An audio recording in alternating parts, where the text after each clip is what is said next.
hobby, quando c'è un riscontro di pubblico, nel senso che vede in questa maniera, noi siamo soddisfatti perché abbiamo fatto tanti sacrifici, è giusto che la gente si tira.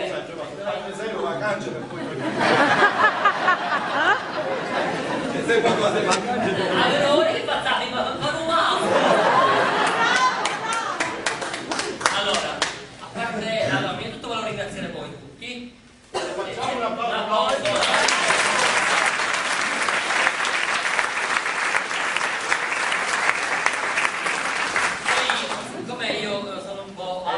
Sarà un d'ora e mezzo per leggere. Volevo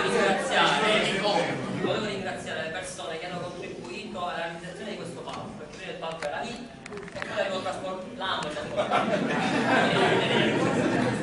Allora, vorrei ringraziare di tutto Padre Romano per l'ospitalità. E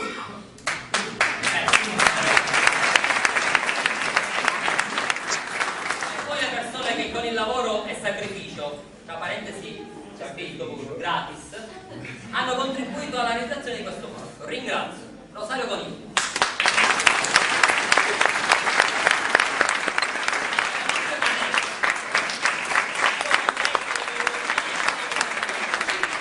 Totò La Mattina,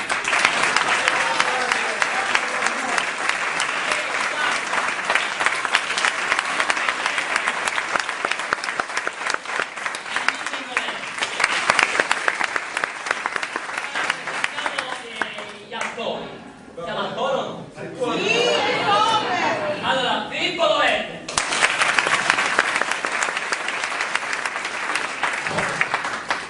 a San Momento,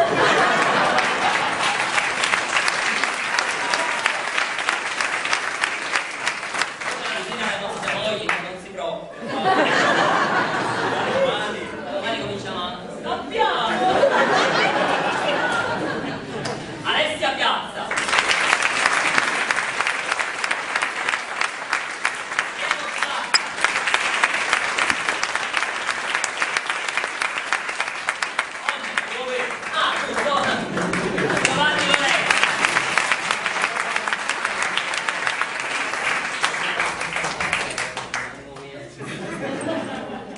Rachele, lei è mia nipote, l'ho coinvolta in questa.